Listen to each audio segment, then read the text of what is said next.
Well, hello everyone. How are you? How are you? How are you? It has been a minute. Let me take the time first to introduce myself before I start rambling on about what's been going on. I am Natalie, aka the Naughty Hooker. I am in Charleston, South Carolina. Today is November 19th, 1999. Oh, it's not. Oh my word, I've taken it back 20 years. It's 2019. Yeah, it's been that kind of day. It's been a while since I've seen you all. It's been a while between episodes. It's a 16 now. 15 was probably over a month ago.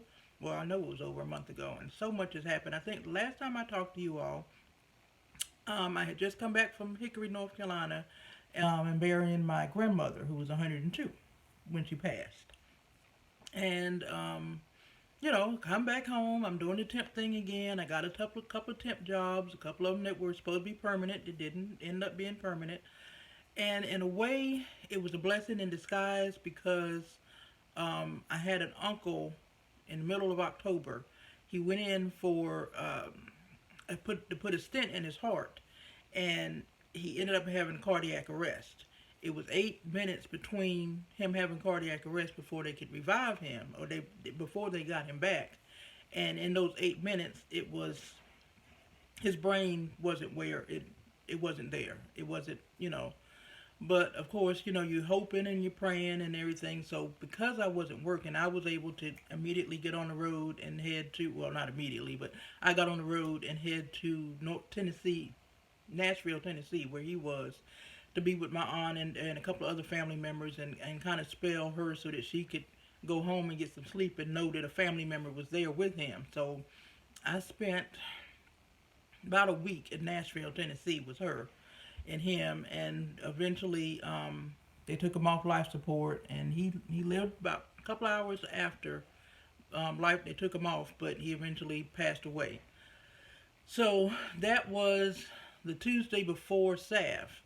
So I stayed with her Tuesday, Wednesday, Thursday. I helped with the obituary and other things, and try to just it's rough when you've been married to somebody for 26 years, and he had cancer on top of the heart problems. So in a way, I'm looking at it kind of as a blessing in disguise because no more chemo, no more radiation. He had stomach cancer, so it's not something that you're going to recover from anyway. So he eventually the cancer was going to get him. So in this way, with the heart, he didn't suffer. He didn't, have to go through any of those things. So I'm looking at it as a blessing in disguise. But again, still, you've been married to somebody for 26 years, and all of a sudden now you've got to learn a new normal. So I stayed with her, trying to help do what I could for those few days, and then I'd already planned on heading to SAF that weekend. So I just left from Nashville, going to Asheville for SAF. That I think I left that Friday morning. Yeah, I left that Friday morning. So went to SAF. Uh, okay, first of all, while I was in Nashville, of course, I had to find time to find a local yarn store. That's just what calms me, what helps me, what the knitting and whatever. And I got so much knitting done, of course, when I'm sitting at the hospital with my uncle and stuff. So I was working on a Sockhead hat, and it was funny. I took the Sockhead hat, and of course my needles. It was already on the needles or whatever. And I know that I do my brim in a smaller size than I do the body of the hat. Why I did not take the larger size needle with me, I have no idea. So, of course, I had to head to the local yarn store. So I looked them up online, and I found one that wasn't too far from the hospital. And my aunt's house was close to the hospital too, so it was in good proximity. But being an African American in today's climate, at yarn stores or any place really, you don't know how you're going to be received. So you go in thinking, okay, let me see what's going to happen. Well, when I got there, they had this sign at the door, and I'll put a picture of the sign.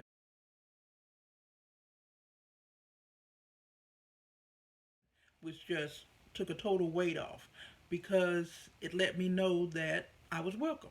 regardless of what color I was, what nationality I was, what race, gender, or whatever. So that was nice to know, even before even walking in. The name of the yarn store is House of Yarn, and I'll put it below because it's spelled Haus. And y'all, oh my word, it was three rooms of just yarn. Everything. I mean, it was wonderful. I took a clip, so I'll put that in there as well. Okay, y'all.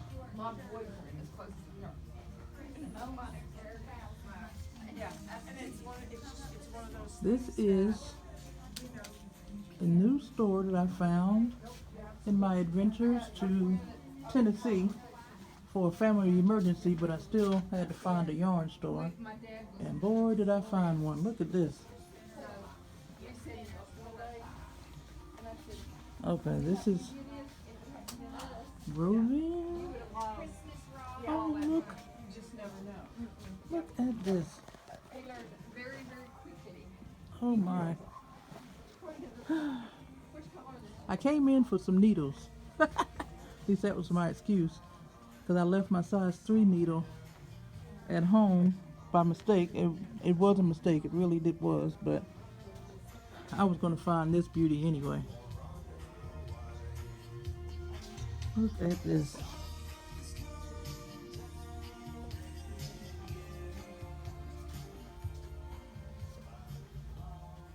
Oh, Shibui on sale. Look at this area for classes. Oh my, look at this. This is Shibui mohair that I would never use in Charleston, but oh, it's beautiful. Okay, let's go and see what this is. And then I'm going to turn this off so that I can explore. This is just one room, y'all. Okay, I'm going to turn it off and turn it on. Okay, this is the second room.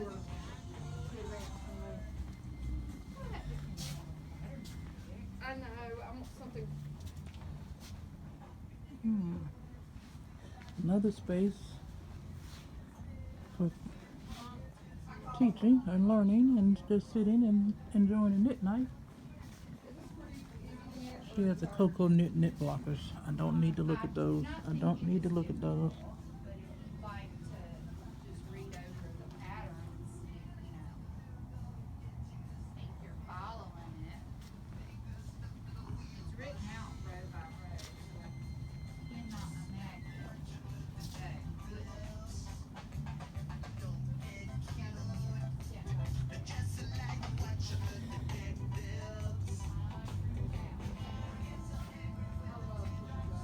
Look at this.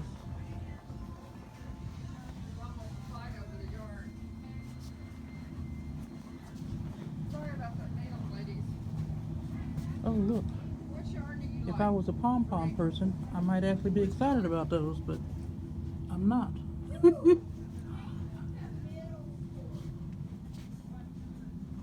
one? Okay. This, I wouldn't get anything done if I lived this close. And I wouldn't have any extra money. Look at this.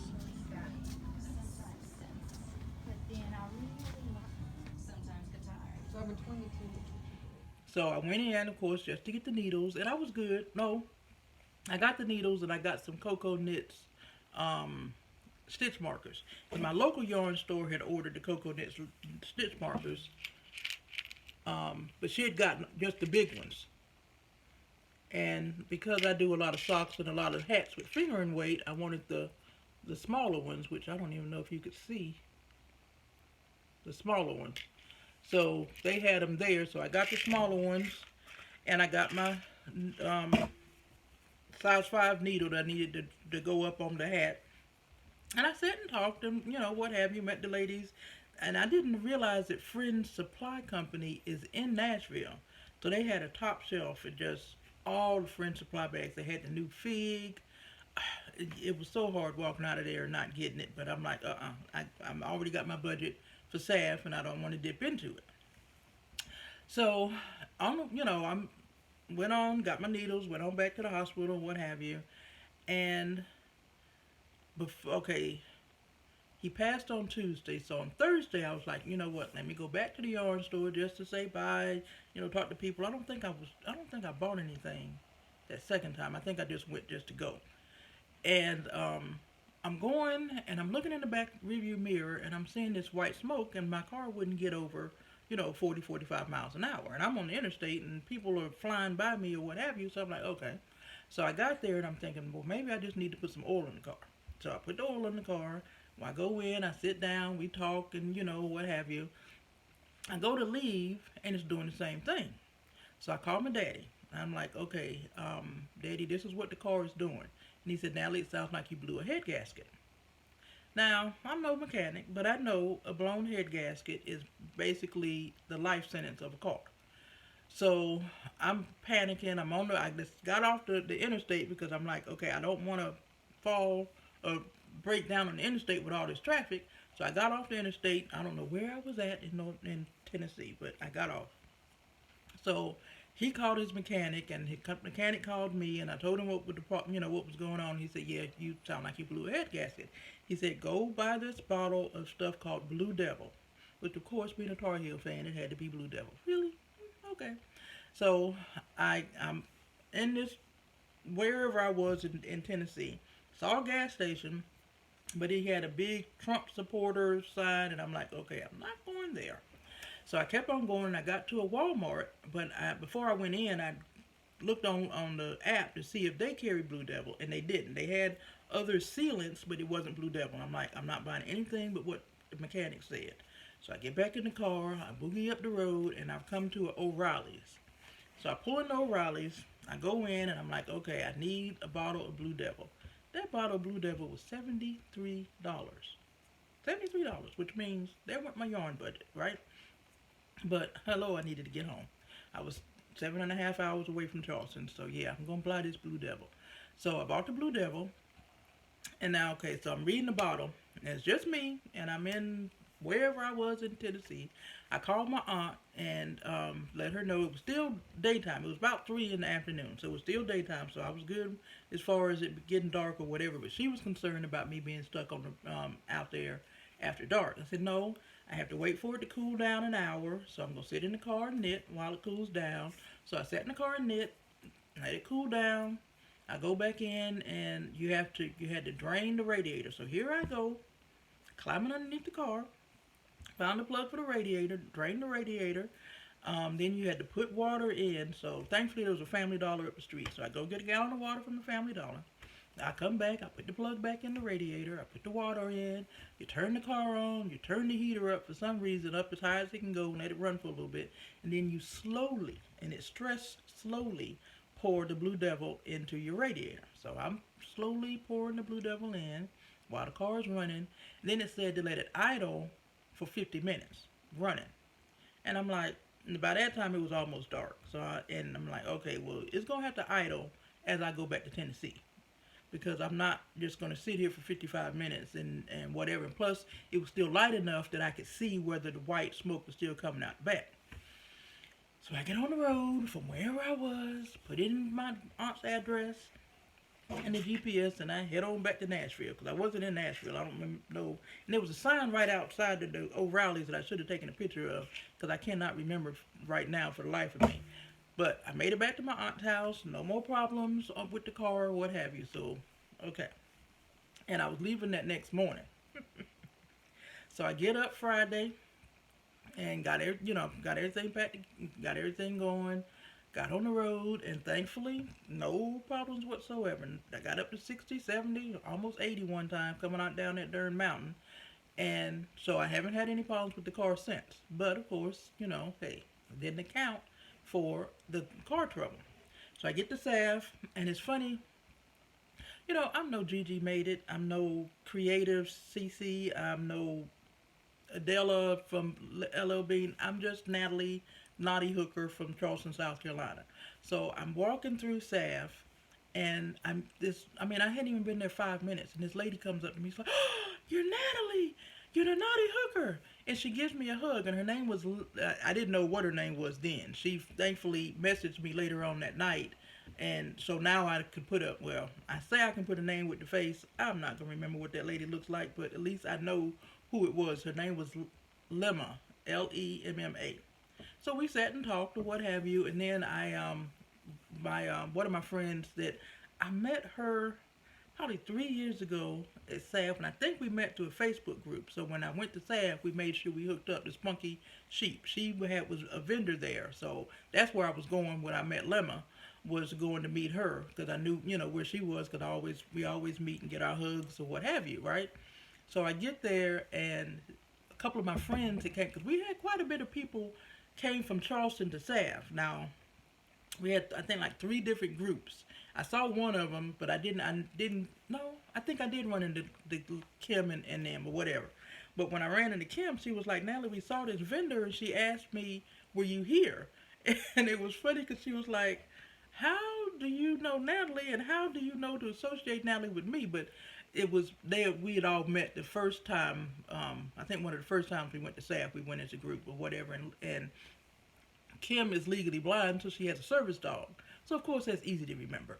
But it kind of threw Kim for a loop because she was like, "Okay, or what have you." So I went to Spunky and got my hug or what have you, and I'm walking around, and I sat down somewhere because I was tired, and I met a lady from a knitting guild in Camden, South Carolina. So we sat and talked, and she gave me some good ideas for what they did at their knitting guild or whatever. We're going to try to get together and just swap ideas, socialize or what have you. So the only thing I bought the first day was, oh wait a minute, was this pen. And the naughty hooker is a play on words, right? Of course, in the way it's spelled or what have you. But this pen right here, can you see it? I just could not leave. Oh, and then I got my Charlotte yarn pen. But I did, so that pen it had to come home with me. So that was all I bought that Friday. And I was just basically, I went to SAF because, of course, I wanted to be there. And when I go to places like that, because I dye my own yarn, I don't really buy that much yarn. Now, I have gotten to the habit of buying. There's this one vendor that comes from Tennessee, I think she's at, and she has alpaca yarn, and I have gotten in the habit of buying some alpaca yarn from her because you get 665 yards for $24. Hello, 100% alpaca yarn. So I got it, and I got it with the intention. Oh, wait a minute. Let me try this again because I have to show off my project bag before I show you the yarn. Y'all know me and my Tar Heels, right? Y'all know I bleed Carolina blue, so anytime, and this actually was made by a friend of mine here in Charleston that goes to the knit group on Sandy's Pearls group. She sews, and so she made this bag. She had this yarn left over, so she made this bag for me, and I'll put her contact information because she has an Etsy store. So in this bag is my alpaca yarn, and when I bought it with the intention of dyeing it. I knew I was going to dye it. It was 100% natural, and I dyed it. I want to say I used purple, but as you can see, I got a lot of tonal, and the pattern that I was using was called the Helluva scarf, the pattern that I was going to do, and it just does not seem to me to let the beauty of the yarn shine as much as I want it to. The pattern is getting lost in the yarn or what have you. So that eventually is going to be frog, but with alpaca yarn, you got to treat it, because it's quick to catch on each other. So I hadn't felt like dealing with it by taking it apart, and I'm still debating whether I want to dye it again. This color is not, it's not something I'm going to wear because I'm not really a purple person, but I don't know yet what I'm going to do with this. So this is probably going to get put back in the dye bath. I might put it in as a cake, and then, so I don't know. I don't know what I'm going to do with this, but this was what I got from SAF, was my annual purchase of alpaca yarn.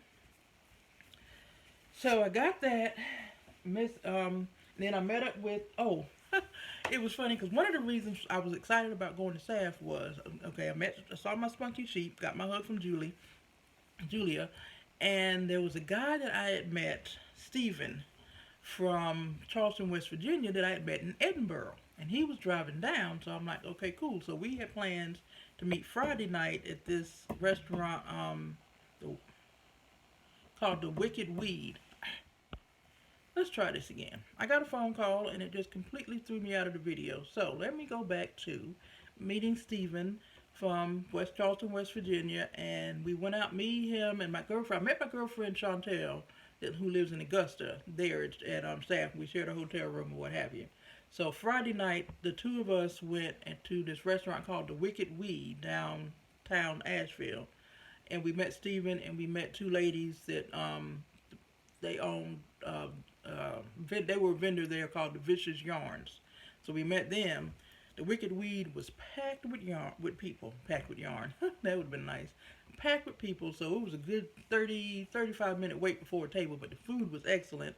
So we had a good time. We sat and we talked and we, and Santel and Stephen bonded over their love for the Olympics. Apparently they're both Olympics, they watch it from start to finish, and I don't watch the Olympics. I don't even watch the Olympic basketball team. I mean, yeah, but they were in hog heaven having someone to discuss this that loved it as much as they did. So that was kind of neat to hear, kind of sidebar, just to listen to their conversation and how excited they were and stuff. So that was kind of fun. But I got to see Stephen. He had just had a new pattern on Ravelry, which was doing great, and he was all excited about that. And I'll put the pattern because I cannot remember the name of it right now.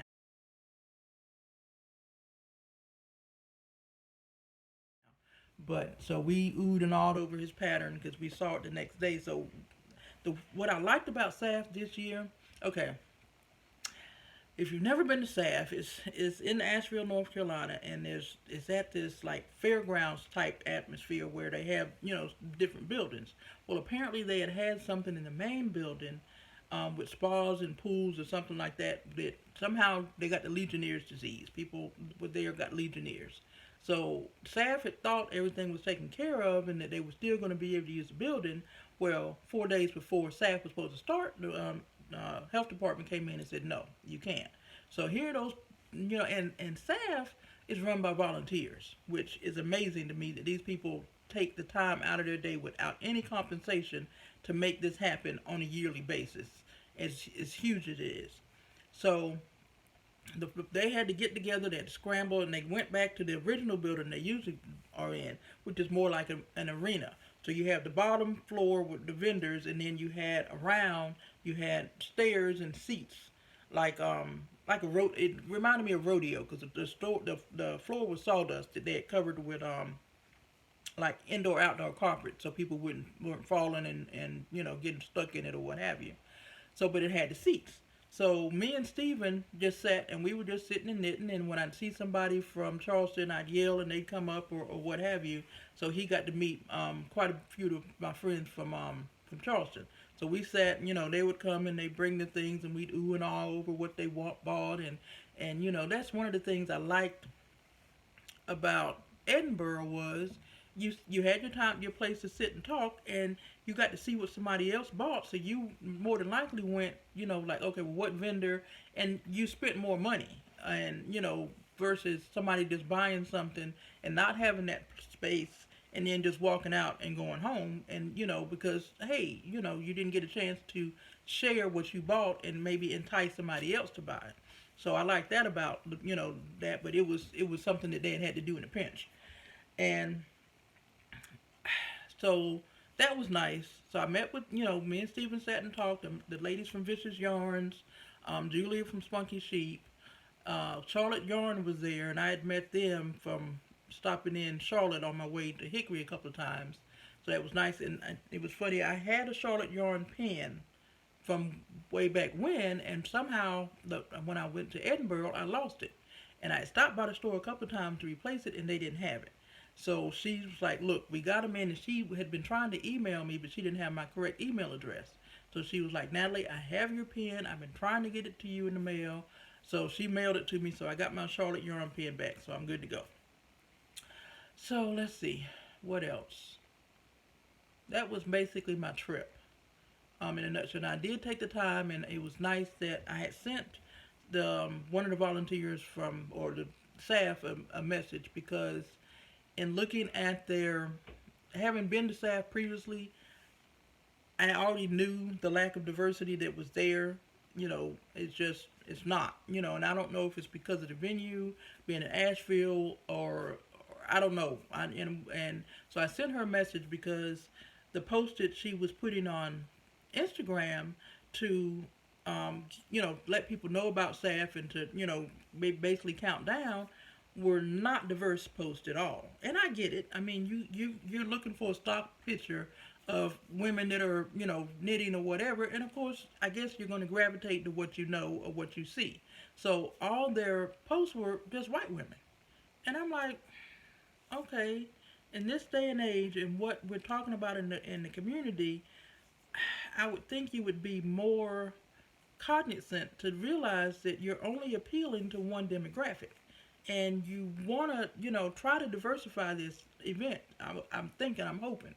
So I sent her a message, and I'm like, okay, I'm kind of thrown off by your advertisement or what have you, and so it took her a while, and I haven't when I talked to her, she was like, it took her a while because at first she was offended, which of course is your knee jerk reaction when somebody calls you on something that maybe you didn't see or whatever, or you don't see. Of course, your first knee jerk reaction is to be upset and think, how dare you? But she spoke to a friend of hers that was African American, and she was like, okay, tell me from your point of view. Help me see this from your point of view. So her friend did, or what have you. So she responded back to me, and we sat and we met Saturday. And I mean, there's no easy fix.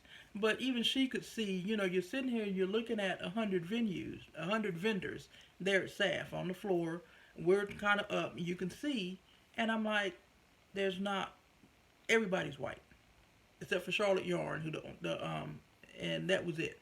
And so you, out of 100 vendors, let's say, you had one that was, that wasn't white. Oh, no, excuse me, there was two because there was some people from Peru there. So 98 were white, and the other two were minorities. So even, I mean, yeah. And like I told her, it's not that we want a vendor picked solely on their race or solely on, but there's just too many vendors out there that are doing the same things that are not even being considered for whatever reason. I don't know. Maybe they're not even applying because, hey, they've been there and they know the lack of diversity, and they figured that they're not going to get a chance, so why bother? I don't know what the fix is, and like I told her that Saturday, I had been there since 12, and I want to say, and I think we met at 4, a little bit after 4, so in that 4-hour span, I had only seen 10 other people that looked like me in that whole on Saturday. And it's just I don't know what the fix is. I don't know where the advertising needs to be. I don't know. But we did sit down and talk, and we tried to come up with some answers or solutions for next year, because this is 2020. Next year will be 2020. There is no reason why you have 100 vendors and 98 of them look the same. That's just, and and I'm not saying that to say that there's I mean, there's a diversity. There's got to be a diversity. We can't keep seeing the same vendors over and over again, because it's just, I don't know. I don't know what the fix is, and I don't say this to anger anybody, to say, well, how dare you? You shouldn't get a chance simply because you're black or whatever. No, should get a chance because I have the product that you're looking for. Not that trust me, I dye my own yarn, but I don't dye it to the point where I can sell it in bulk, and I don't want to. I enjoy doing my custom orders, doing a few and selling it or whatever. I will not be a vendor at any time whatsoever. So it's not, I'm not saying that to push my agenda. I'm just saying in general in 2020, there's got to be more diversity than it was. And this is my 4th year going, and Yeah. So I don't know what process needs to be done, but something's got to be done. So that was my staff in a nutshell. I enjoyed myself. I enjoyed meeting people. I enjoyed talking to people.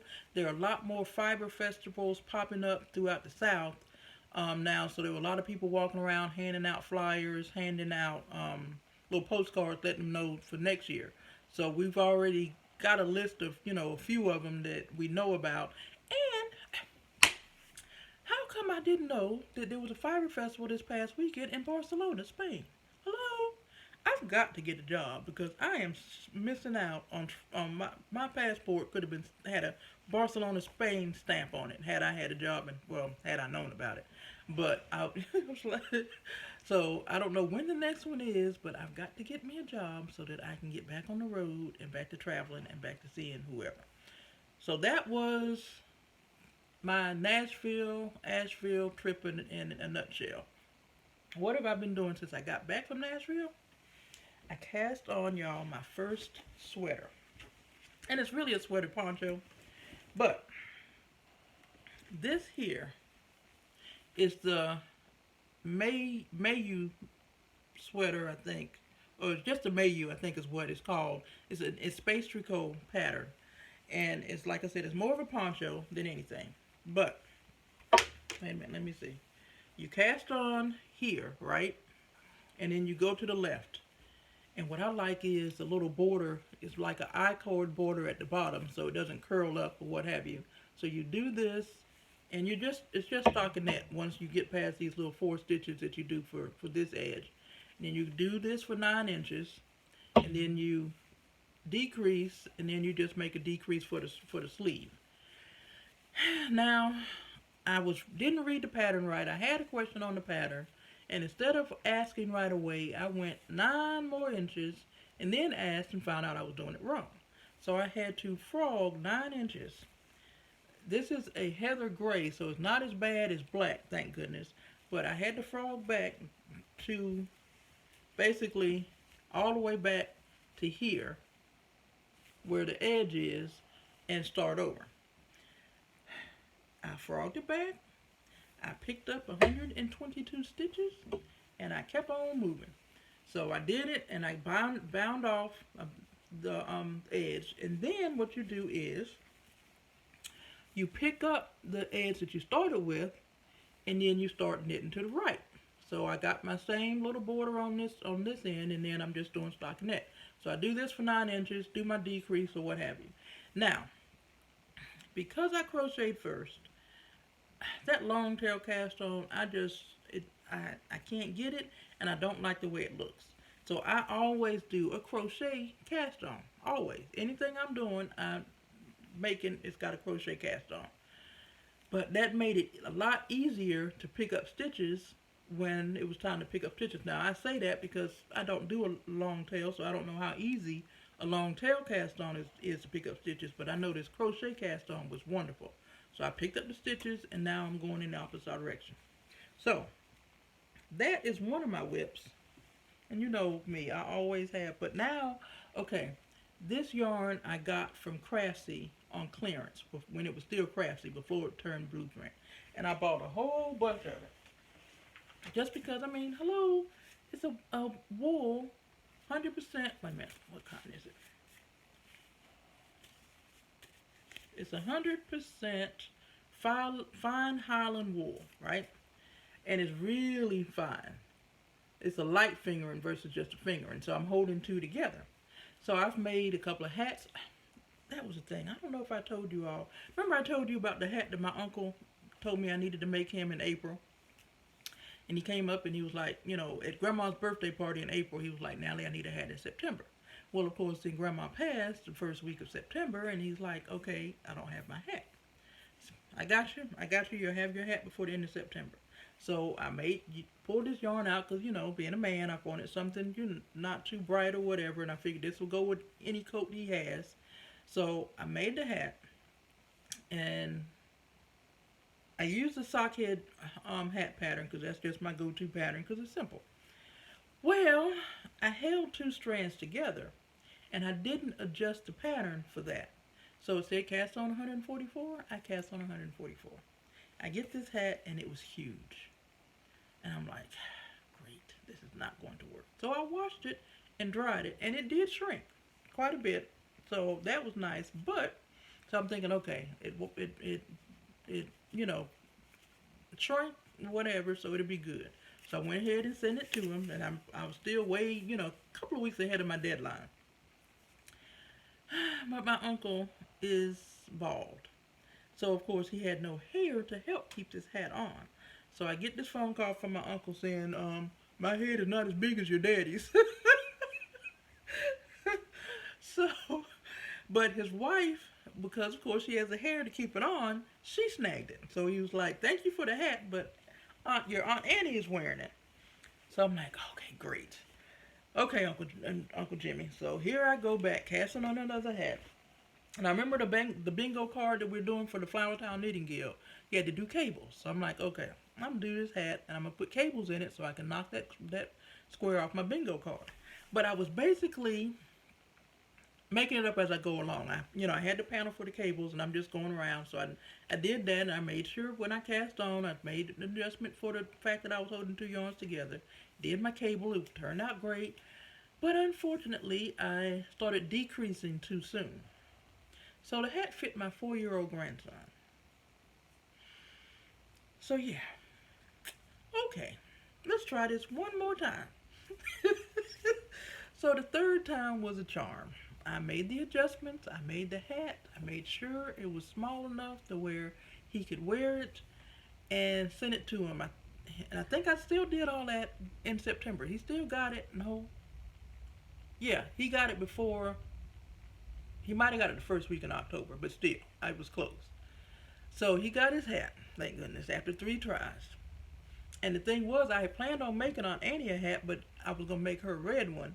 But I still will, but yeah. So that's the story between the hats. So it took me 3 times to get this hat right, but it's right, and he's happy.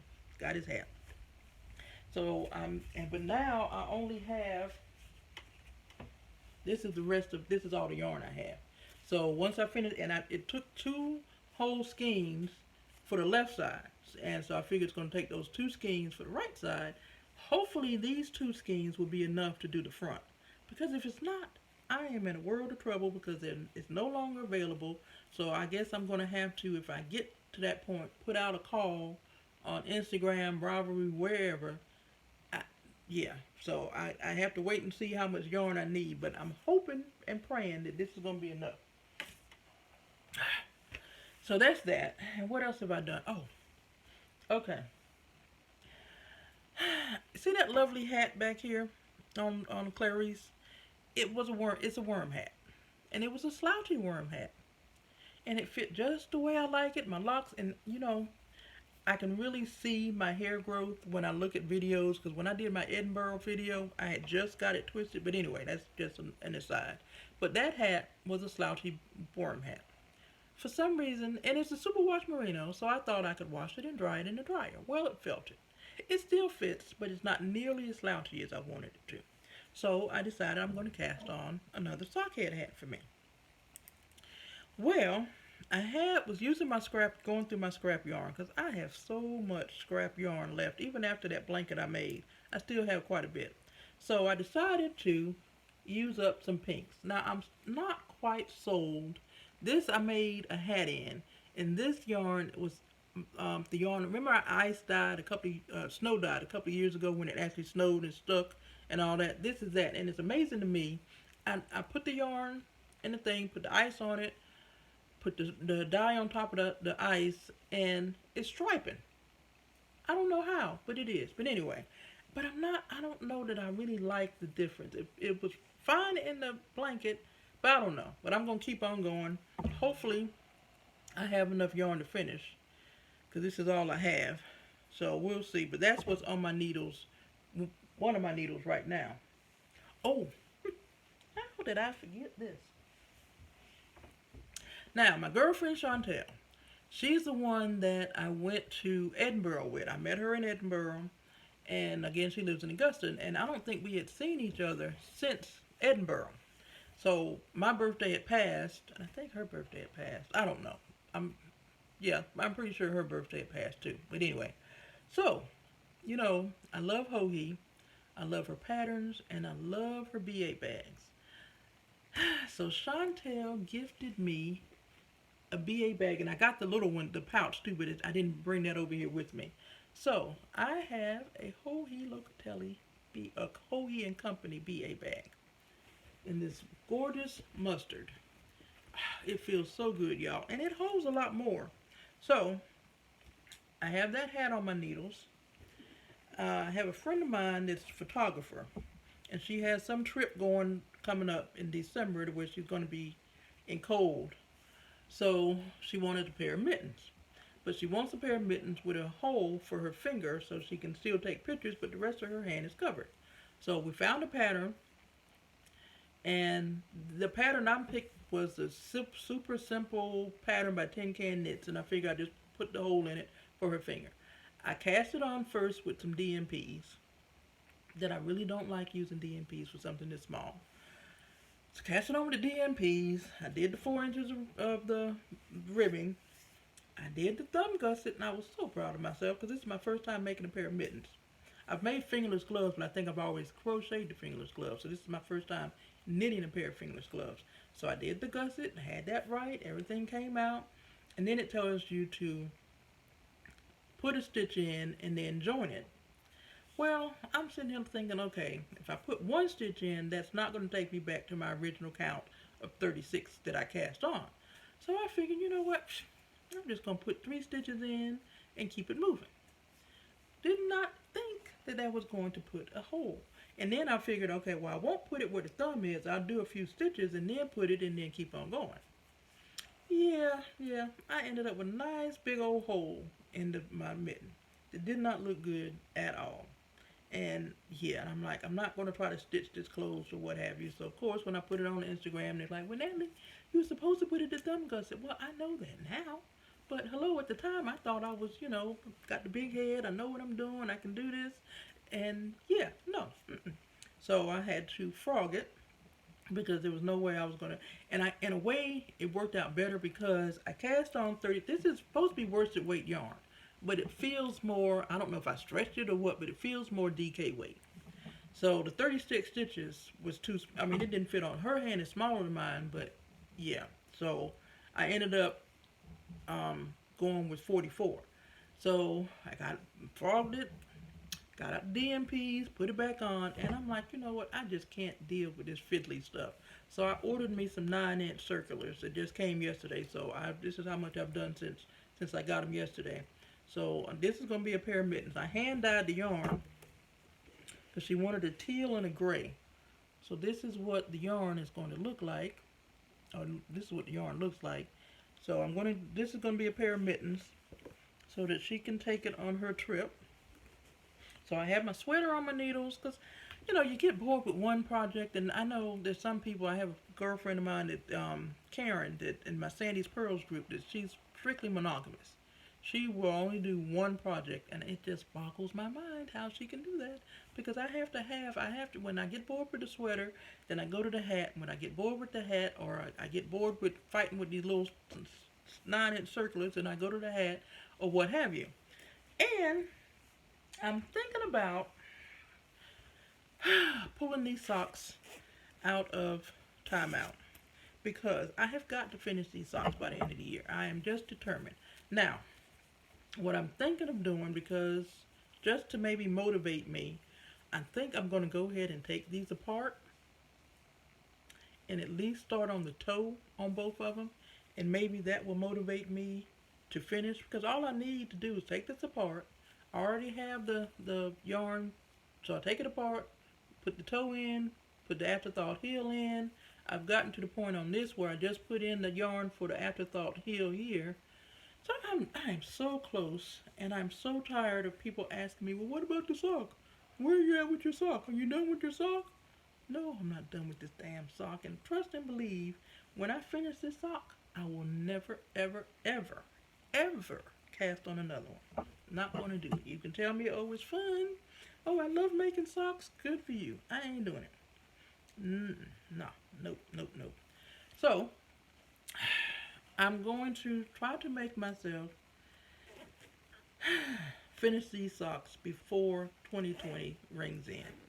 Just because I do not want to carry this burden with me in 2020. So that's it. I have some yarn that I dyed.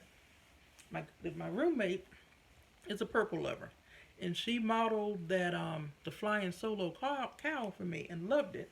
But of course, she wants it in purple. So I dyed up some yarn, some purple and some lilac, because you use two colors. Actually, I think it used three, but I'm only using two like I did for my other one. So I'm going to do that for her, cast that on eventually. And then my friend TJ needed some yarn, or some navy blue yarn, but he wanted it with a touch of teal. So I dyed up some yarn with a touch, but some of them still needs to be touched up to me, because as you can see, there's too much, and I don't know, it's not as white as it looks on camera, so it's not as bad, but some of these have a little bit more, too much teal in it. So since he's in the progress of moving to his next, he's a traveling nurse, and he's just finishing up an assignment in Memphis, Tennessee, heading to Connecticut. So it's going to take him, a couple of days or whatever to get there. So I'm going to throw this in the dye pot again to see if I can get the color that I'm happy with, so that I can get those to him. And I have some, I got some yarn. I made this last week. My knitting guild got together, a few of the ladies from the knitting guild got together at one of the other ladies' house and dyed some yarn. We had us a good old time. I dyed that yarn, and then, other people dyed. And I had my girlfriend, okay, remember in Hickory, I met the lady, or I went to Wild Schemes Yarn, and me and Kamantha became friends, or what have you.